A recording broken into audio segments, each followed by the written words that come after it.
کے لیے, قرآن کی آیت نبی کی عظمت کے لیے بتائیے چلا کہ دنیا والوں قرآن اور اہل بیت جس طرح یہ دنیا میں تھے اسی طرح حوض کوثر پر ملیں گے. اور یاد رکھنا اگر تمہاری نسبت, تمہارا تعلق, تمہارا رب, تمہاری عقیدت, تمہاری محبت اہل بیت اور قرآن سے جڑ گئی, مضبوط ہو گئی, تو ساری کائنات کے ملا ایک طرف, تمہارا ایمان اللہ اور اس کے رسول کی نظر میں محفوظ ہے اور محفوظ رہے گا. اللہ اکبر, یا رسول اللہ, زندہ باد, زندہ باد, سبحان اللہ, سبحان اللہ, واہ واہ. اسلام شدت کا نام نہیں, اسلام کسی کی گردن پکڑ کر فوراً دین سے باہر کر دینے کا نام نہیں. اسلام ایسا گہوارہ ہے, ایسا گلشن ہے کہ وہ ہر پھول کو اپنے دامن میں سمیٹ لیتا ہے. یہ ایک گلشن ہے, سراسل اسی لیے بارش وجود میں آئے کہ سلسلے یہ سب الگ الگ پھول ہیں, سب الگ الگ, مگر ان کا پیغام اسلام کا پیغام ہے, ان کا پیغام دین کا پیغام ہے, ایمان کا پیغام ہے. حضرات محترم, یہ ایسی کتاب ہے کہ اس کو رسول کی طرف اتارا گیا, اور سنیے, یاد رکھیں کہ تاکہ لوگوں کو نکالا جائے ظلمات کی طرف سے, گمراہی کی طرف سے, ضلالت کی طرف سے, گندگی کی طرف سے نکال کر نور کی طرف پہنچا دیا جائے, ہدایت کی طرف پہنچا دیا جائے, صداقت کی طرف لایا جائے, ہر طرح کی جو نعمتیں ہیں اس کی طرف لایا جائے, اللہ کی رضا کی طرف لایا جائے, رسول اللہ کی اطاعت کی طرف لایا جائے, صحابہ کے ادب کی طرف لایا جائے, اہل بیت کی محبت کی طرف لایا جائے. ظلمات سے نکال کر ہم نے دیکھا کہ کربلا کی سرزمین پر 22,000 لوگ جن کے خیمے میں روشنی موجود, جن کے خیمے میں ہر طرح کی غذا موجود, جن کے خیمے میں ہر طرح کا ہتھیار موجود, مگر اس آیت کے مطابق ذرا آپ غور کریں تو پتا چلے گا کہ کثرت تعداد کی بنیاد پر, ہتھیار اور فوج کی کثرت کی وجہ سے کوئی حق پر نہیں ہوتا. ایک شخص جو ننگی پیٹھ پر گھوڑے پر بیٹھ کر دوڑتا ہوا ادھر سے آ رہا ہے اور آواز لگا رہا ہے, ادھر ظلمات ہے اور ادھر نور ہے, یزیدی دلالت ہے اور حسینیت نور و ہدایت ہے. سبحان اللہ, سبحان اللہ. کتاب انزلناہ الیک لتخرج الناس من الظلمات الى النور. حضرات محترم, حضرت محبوب الہی نظام الدین اولیاء سرکار آپ کی خانقاہ میں روزانہ لنگر, ہر طرح ہر وقت لنگر چلا کرتا تھا. آپ سلسلے چشت کے ایک عظیم بزرگ ہیں. دہلی میں حاکم اور بادشاہ تو تھے جو محلوں میں رہا کرتے تھے, مگر ان محلوں پر بھی اگر کسی کی حکومت چلتی تھی تو وہ نظام الدین اولیاء سرکار, نظام الدین اولیاء سرکار کی حکومت چلا کرتی تھی. سلسلے چشت کے عظیم بزرگ ہیں آپ. خواجہ اجمیر کے مرید خواجہ قطب الدین بختیار کاکی, خواجہ قطب الدین کے مرید بابا فرید الدین مسعود گنج شکر, مسعود گنج شکر کے مرید حضرت نظام الدین اولیاء سرکار ہیں.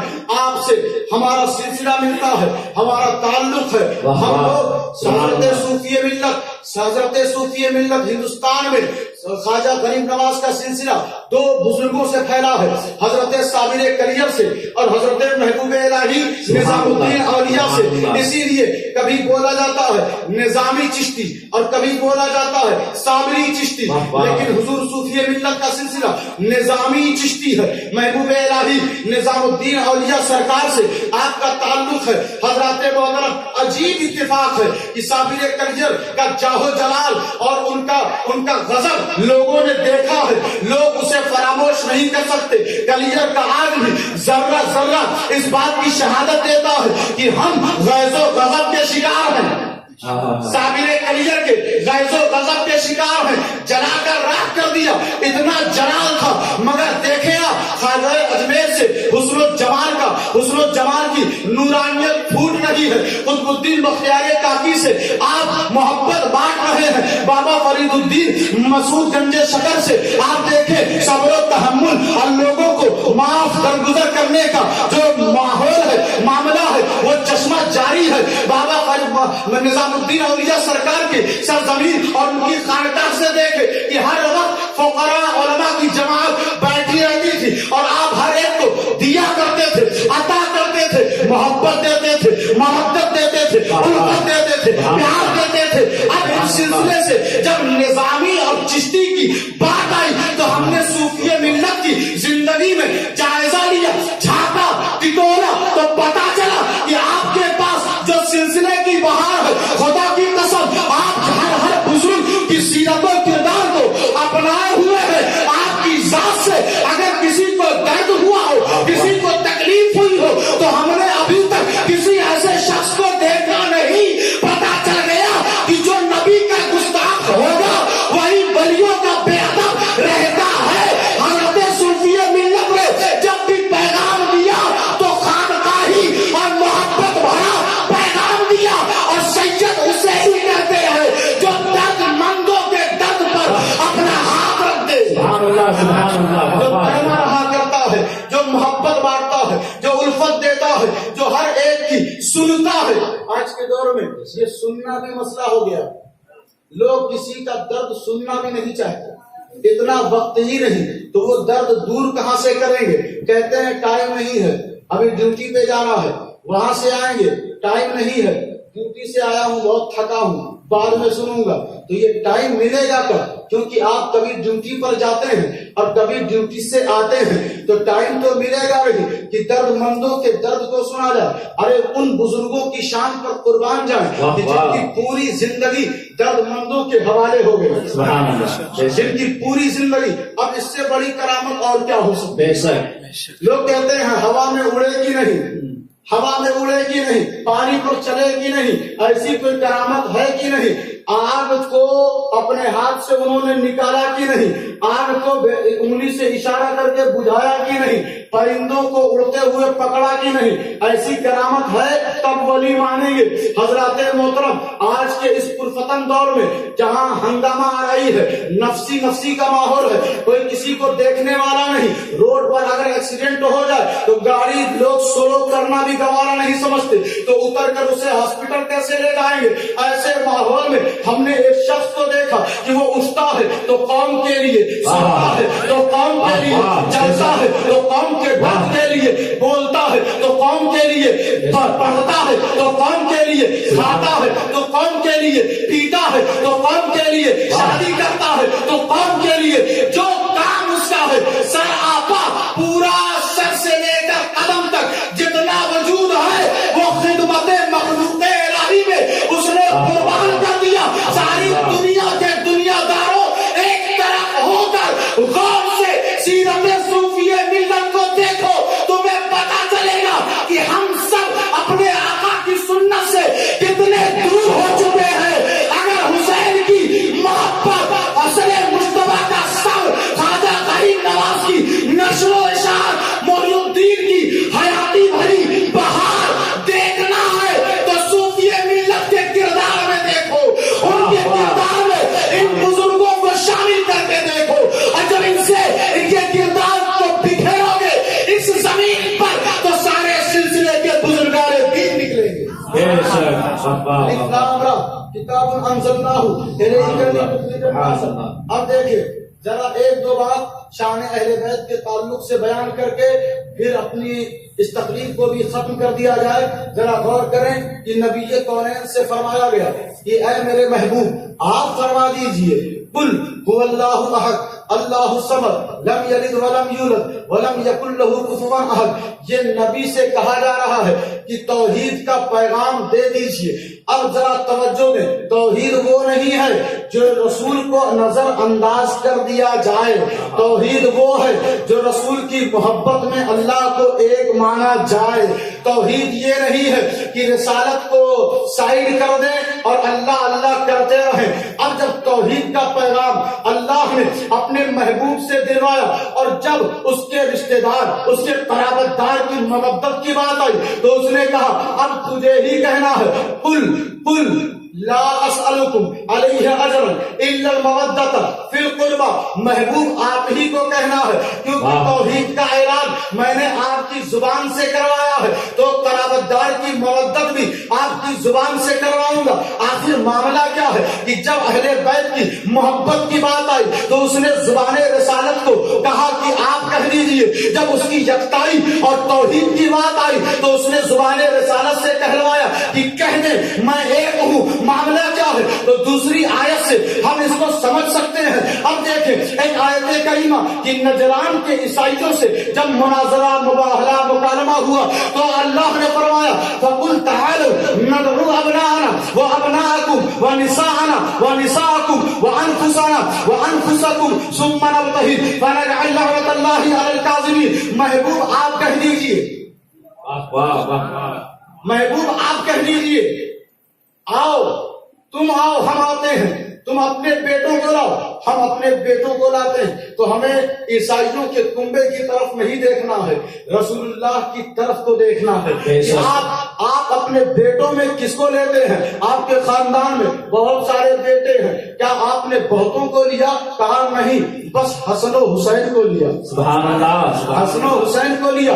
اب فرمایا کہ آؤ آؤ، تم آؤ اپنی عورتوں کے ساتھ، ہم آتے ہیں اپنی عورتوں کے ساتھ۔ ہمیں عیسائیت کی طرف نہیں دیکھنا، رسالت کی طرف دیکھنا ہے۔ رسول اللہ کے گھرانے میں بہت ساری عورتیں ہیں، بہت ساری بیٹیاں ہیں، اور خود کی آپ کی عورتیں ہیں، بیویاں ہیں، مگر رسول اللہ نے کسی کو نہیں لیا، بی بی فاطمہ زہرا کو لیا۔ اور آگے بڑھیں، آؤ اپنی جانوں کو لاؤ، ہم اپنی جانوں کو لاتے ہیں۔ حضرات محترم، اللہ حکم دے رہا ہے، محبوب آپ کہہ دیجئے عیسائیت کی طرف سے بہت نوجوان آئے ہوں گے، ہمیں اس کی طرف دھیان نہیں دینا، رسالت کی طرف دیکھیں۔ جان نوجوان نبی کے گھرانے میں بہت ہے، بہت طاقت و توانائی والے نوجوان موجود ہیں، مگر رسول اللہ نے کسی کو اپنی جان نہیں کہا، لیا تو مولا علی کو لیا، مولا علی کو لیا، لے کر چلے۔ اب غور طلب بات یہ ہے کہ مناظرہ اس چیز پر ہے کہ وہ تثلیث کے قائل ہیں، تین خدا کے قائل ہیں، بی بی مریم، عیسیٰ علیہ السلام اور اللہ تو سب کے ہم سب کی نظر میں وہ معبود برحق، وہ اللہ واحد یکتا خدا ہے، مگر ان لوگوں نے عیسائیوں کا عقیدہ ہے کہ وہ بی بی مریم کو اللہ کی بیوی معاذ اللہ اور عیسیٰ علیہ السلام کو اس کا بیٹا قرار دیتے ہیں۔ تو اس نظریے کو ثابت کرنے کے لیے وہ لوگ آئے۔ اب سوال یہ پیدا ہوتا ہے کہ رسول اللہ نے زبور کو نہیں لیا، رسول اللہ نے توریت کو نہیں لیا، رسول اللہ نے انجیل کو نہیں لیا، رسول اللہ نے قرآن کو نہیں لیا۔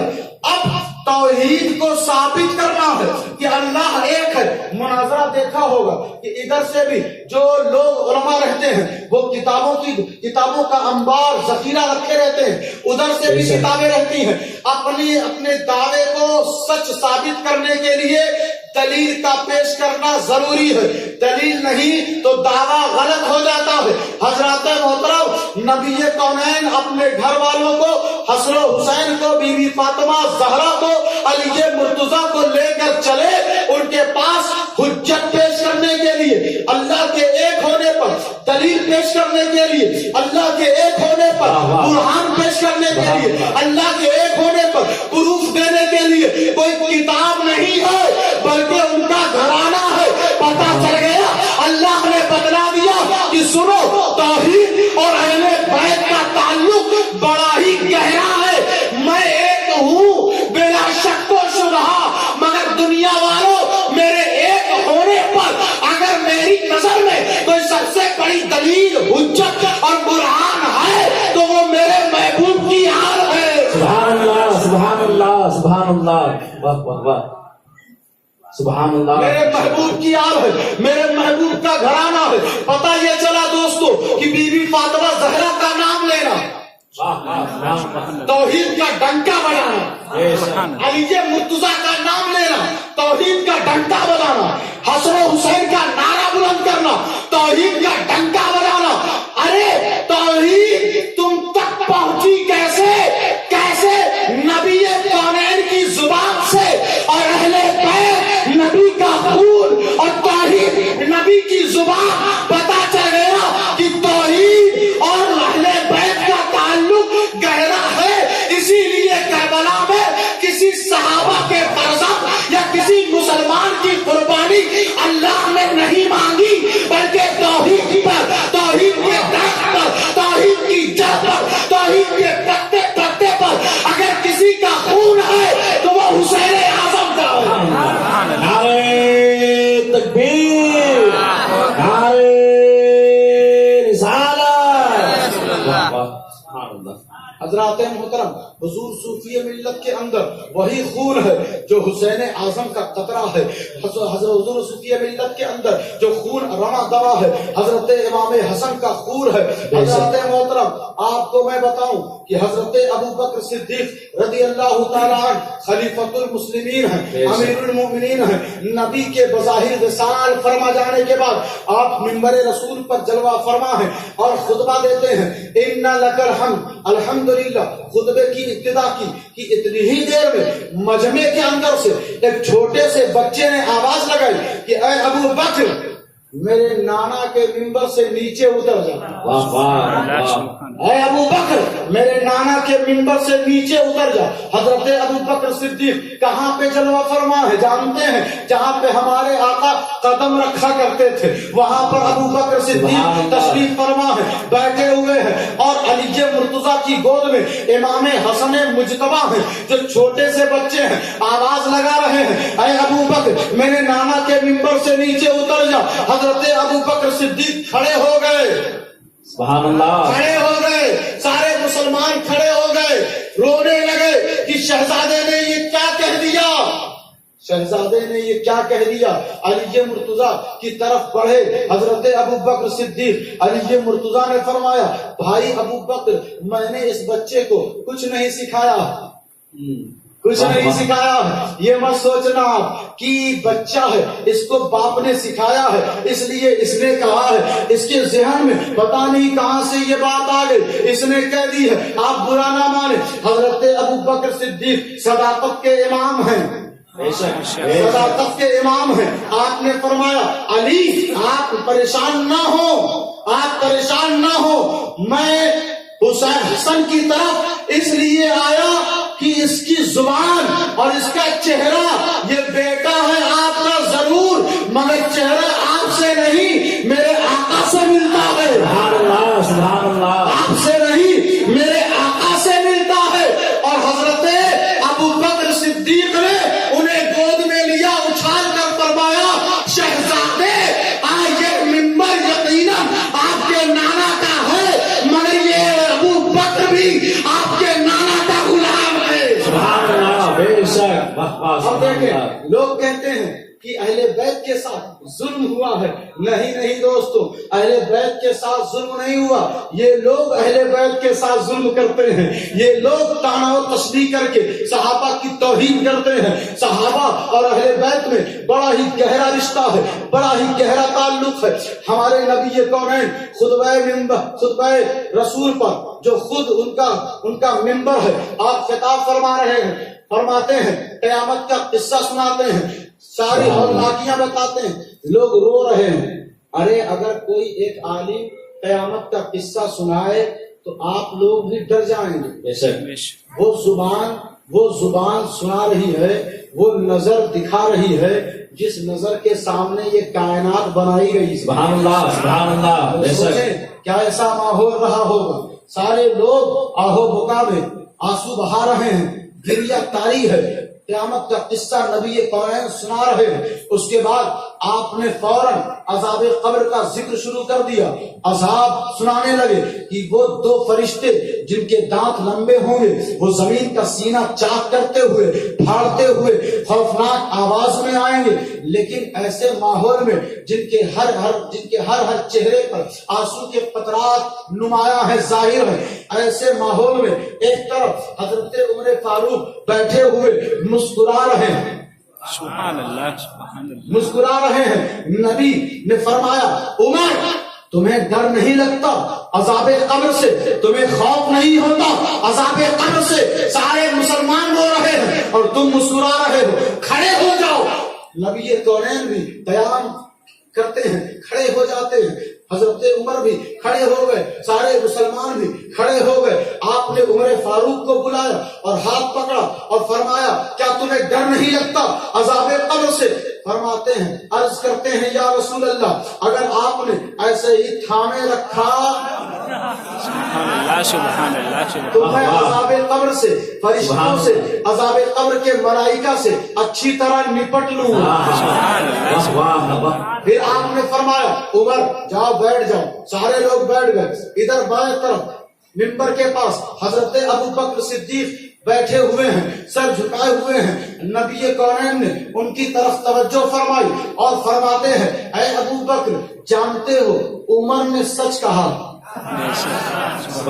پتہ یہ چل گیا کہ نسبت کا ماننا صرف عمر کا نظریہ نہیں, نبی کی سند بھی ہے. نبی کی سند بھی ہے. نبی نے سند فرما دی کہ سنو میری نسبت اور میرے وسیلے سے بڑھ کر کوئی اور وسیلہ نہیں ہے, کوئی اور نسبت نہیں ہے. وقت گزرتا گیا, ایک عرصہ گزر گیا. جب خلافت فاروقیہ کا دور آیا, حضرت عمر فاروق کا ماحول تھا. آپ خلافت امامت کے منصب پر فائز ہیں, امیر المومنین ہیں, شہزادے بڑے ہو چکے ہیں, نوجوانی کے قریب ہیں. حضرت امام حسین ہیں, قصہ بڑا مشہور ہے مگر میں تھوڑا سا بڑھا کر آپ کے سامنے پیش کروں گا. حضرت امام حسین ہیں اور حضرت عبداللہ ہیں جو حضرت عمر فاروق کے فرزند ہیں. دونوں ساتھ میں بیٹھے ہوئے ہیں. پتہ چل گیا کہ جب باپ میں دوستی ہوتی ہے تو بچے بھی دوست ہو جاتے ہیں. پتا چلا علی اور عمر میں دوری نہیں تھی, دوستی تھی, گہرا تعلق تھا. اسی لیے ان کے شہزادے بھی آپس میں بیٹھے ہوئے ہیں.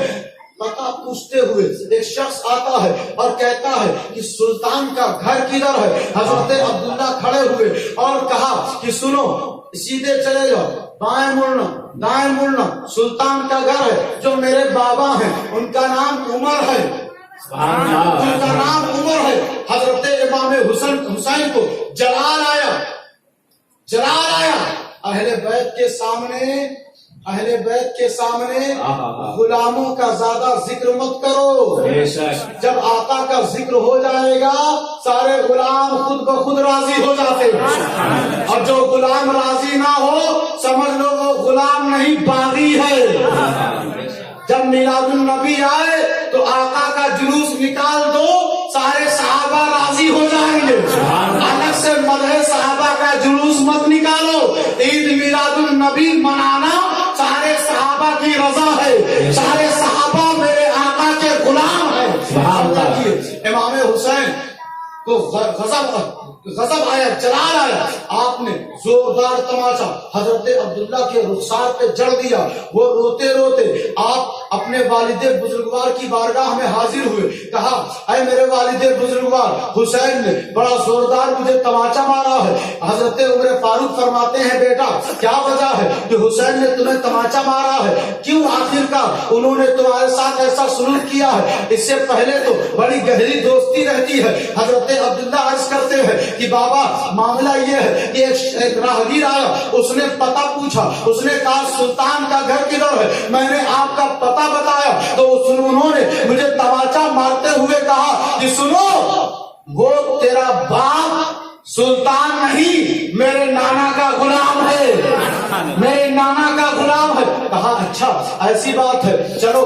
حضرت عبداللہ سوچتے ہیں آج حسین کی خیریت نہیں ہے, میرا باپ میرے ساتھ ہے. ہاتھ پکڑے آتے ہیں اور حسین کے پاس آ کر فرماتے ہیں کہ شہزادے کیوں آپ نے ایسا کیا ہے؟ کیا واقعی آپ نے یہ فرمایا ہے کہ میں آپ کے نانا کا غلام ہوں؟ کہا ہاں میں نے کہا ہے. اور حسین جو کہتا ہے اس سے پھرتا نہیں, پھرنا منافقوں کا کام ہے. زبان پر گردن پیش کر دینا یہ حسین کا کام ہے, یہ حسین کا کردار ہے. حضرات محترم آپ نے فرمایا تو حضرت عمر فاروق نے کاغذ پیش کیا اور کہتے ہیں جب ایسی بات ہے تو تحریر بھی فرما دیں, تحریر کر دیں کہ یہ عمر آپ کے نانا کا غلام ہے. کہا لائیے ضرور میں لکھوں گا. حضرت عمر فاروق کے اس دستاویز پر آپ نے دستخط کر دیا کہ عمر میرے نانا نبی کا غلام ہے. خدا کی قسم وہ لوگوں کو بتا رہے ہیں, ہر پورے شہر